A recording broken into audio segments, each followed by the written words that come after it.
Admit it, you've had your heart broken at one point in your life in a relationship. I mean, we all have.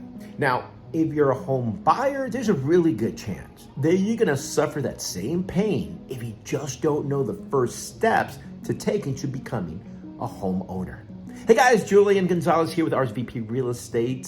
Thank you so much for tuning in. If at any point in this video you really enjoy it, you really like it, you're like, man, you know, I learned something and it helps you towards your real estate goals as a home buyer, home seller, greatly appreciate, don't like, and I'd really greatly appreciate if you subscribe to my channel. It's always humbling when people do that because I know there's so many great channels to select from on this platform. Anyways, so guys, here's your tip for Tuesday, and it came to light over the weekend.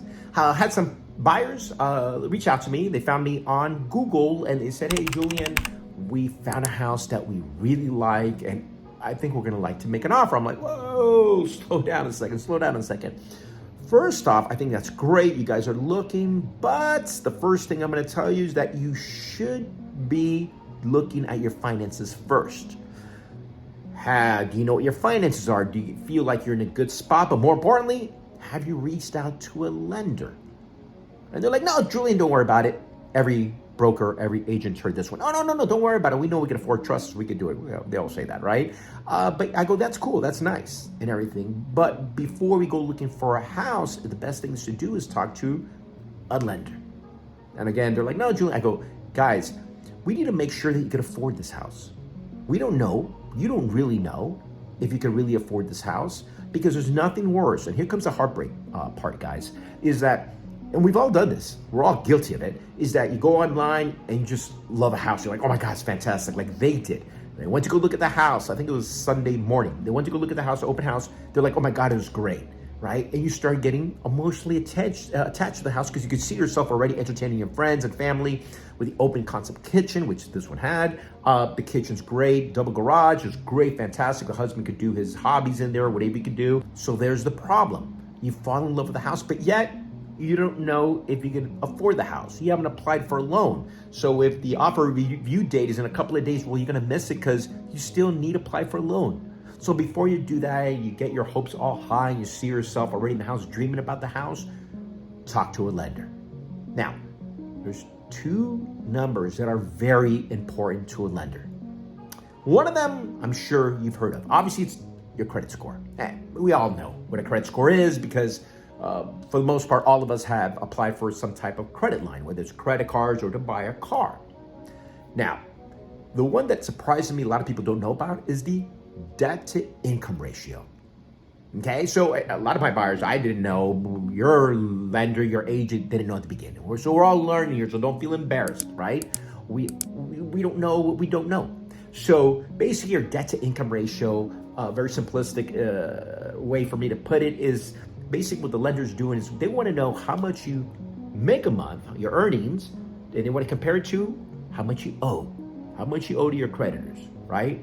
So for example, if you make $5,000 a month and you only owe, let's say credit cards, car payments, $1,000, well, that's really good. 5 to 1, that's a huge gap right there. Anything below 50% of your debt to income ratio is spectacular. Now, on the other hand, you make $5,000 a month, but you're with your credit card, everything, your debt piles up to be $3,500, $4,000.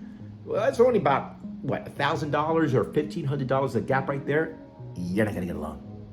That's what your lender's gonna do. They're gonna get your credit score and they're gonna find out your debt to income ratio, and that's gonna determine what type of loan you're gonna get, how much you're gonna be paying a month. So make sure you do that before you're looking for a house. Again, what you're doing there is you're wasting your time. You're wasting your time, you're wasting your broker's time, you're wasting also the seller's time and the listing broker's time. Because as a broker, I'm gonna reach out to the listing broker and say, hey, you know what? Hey, I got some buyers that love the house, tell me more about it, blah, blah. They're gonna get all excited and they're gonna give you information. Lo and behold, you haven't even applied for a loan. So make sure you do that, guys. And in fact, if you go down to the descriptions, I attached, it's a PDF. I don't collect your information, how to contact you or anything. It's just a PDF of the basic steps to purchasing a home. You could kind of guide yourself to buying a home. And I think that's really important. The first two steps that you see, again, is just knowing your finances, because there's a lot of things you could do without going to a lender. What you do before you go into a lender is start, consolidating some of your debts, maybe move some stuff over to a balance transfer, a lot of things you can do yourself without going to a lender to help your home buying process a lot easier, make it a lot easier. And in fact, the next couple of days, I'm going to be reaching out to my preferred lender, Deborah Mercado. She's awesome. She's with Gateway Mortgage. I call her the Mortgage Mom. She's fantastic. And her and I are going to talk, and we're going to post it on here on this platform, because I think it could really help you guys out, especially you first-time home buyers. Guys, good luck. Take care.